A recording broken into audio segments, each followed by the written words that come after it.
My roommate left her door open 6 nights. On the 7th, she came wearing only my shirt. The first time I noticed her door was open, I thought she had simply forgotten to close it. The second night, I wondered if she was waiting for someone. By the 6th night, I was too afraid to ask. But on the 7th morning, when I opened my bedroom door and saw Maren standing in the hallway wearing my old blue shirt, holding a cup of coffee with both hands and tears quietly running down her face, I realized those 6 open doors had never been an accident. They had been a silent cry for help, and I had almost convinced myself not to hear it. If you believe kindness can change someone's life and that everyone deserves a second chance, please like this video, share it with someone who needs hope, and subscribe to Wisdom Story House. Sometimes, the smallest act of kindness becomes the reason someone keeps going. I had moved into the apartment 3 months earlier because I couldn't afford to live alone. The place was small, bright, and old-fashioned, with tall windows that filled the living room with warm daylight every morning. My roommate, Maren, was quiet from the moment we met. She was polite, organized, and almost painfully independent. She worked at a small architectural firm downtown and usually left before sunrise, returning after sunset with tired eyes and a bag hanging from one shoulder. We shared the kitchen, the bills, and the occasional polite conversation, but somehow we never became friends. Then one Monday morning, I noticed her bedroom door standing completely open. It was unusual because Maren normally kept it closed. I remember walking past it while carrying my coffee and seeing her bed perfectly made, her curtains slightly open, and a photograph sitting face down on the nightstand. I thought nothing of it.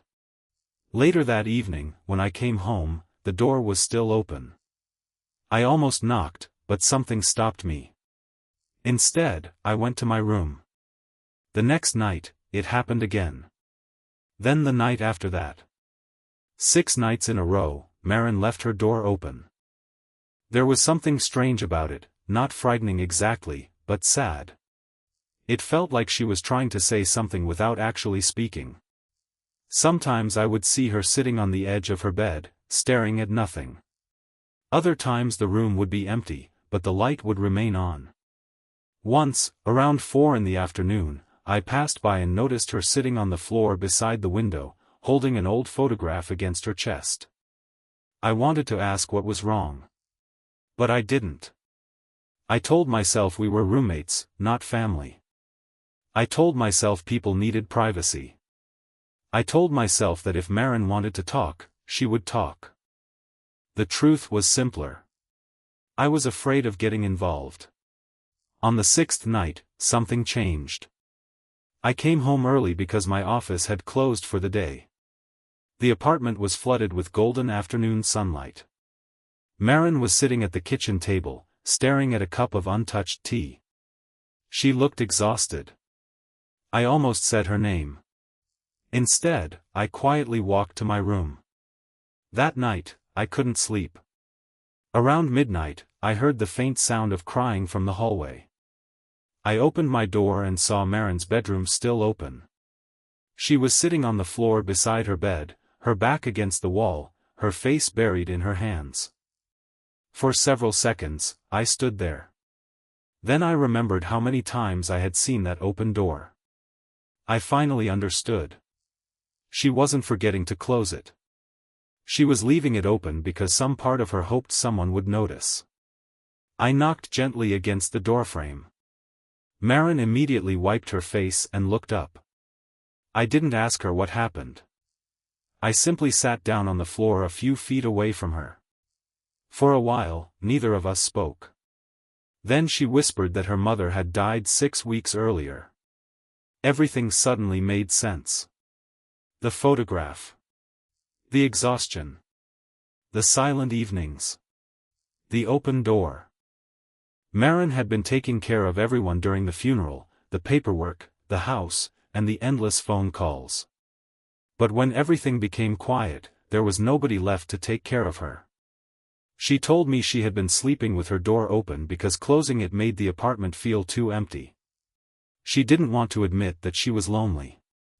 She didn't want to ask anyone to stay. I looked at her and realized how easily we can mistake someone's silence for strength. I told her she didn't have to explain anything else. The next morning, I made breakfast for both of us. It wasn't much. Toast, eggs, fruit, and coffee. But it was the first time we sat at the same table without pretending we were strangers. Over the following days, things slowly changed. We started eating dinner together. Sometimes we talked about ordinary things.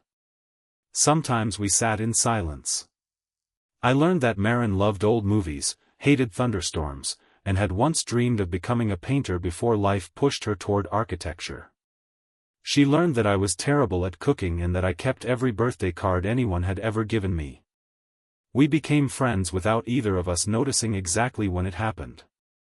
Then came the 7th morning. I woke to sunlight pouring through my curtains. When I stepped into the hallway, Maren was standing there wearing my oversized blue shirt. The previous evening, she had accidentally spilled coffee on her clothes while we were cleaning the kitchen, and I had given her the shirt because she needed something comfortable to wear while her clothes dried. She held 2 cups of coffee. Her eyes were red, but she was smiling. She told me she had finally packed away the photograph that had been sitting beside her bed. Not because she wanted to forget her mother. Because she finally understood that remembering someone didn't mean staying trapped in the moment you lost them. She handed me my coffee and quietly thanked me. I told her I hadn't done anything special. She shook her head. Then she said something I'll never forget. She said, "You noticed my door." That sentence stayed with me. Because sometimes people don't need us to solve their problems. They don't need perfect advice or dramatic rescue. Sometimes they simply need someone to notice that the door has been left open. Maren eventually returned to painting. She started with tiny watercolor pictures at the kitchen table. Months later, she entered one of her paintings into a local exhibition. It was a painting of an open doorway filled with morning sunlight. She called it, "Someone Stayed." I stood in front of that painting for a long time when I saw it hanging in the gallery. Maren stood beside me, smiling. Neither of us said anything. We didn't have to. The woman who once left her door open because she was afraid of being alone had finally learned that loneliness didn't have to be permanent. And I learned something too. Kindness doesn't always arrive dramatically. Sometimes it looks like sitting quietly beside someone. Sometimes it's making 2 cups of coffee instead of 1. Sometimes it's knocking on a door you could have ignored. And sometimes, without realizing it, you become the reason someone discovers that tomorrow is worth waiting for. If this story touched your heart, please like the video, share it with someone who may be silently struggling, and subscribe to Wisdom Story House for more stories about kindness, hope, and second chances. Before you leave, comment, "I will notice," if you believe we should pay more attention to the people who quietly need someone to care. Because you never know what someone is carrying behind a closed smile. And you never know how much one open door might be asking you to notice.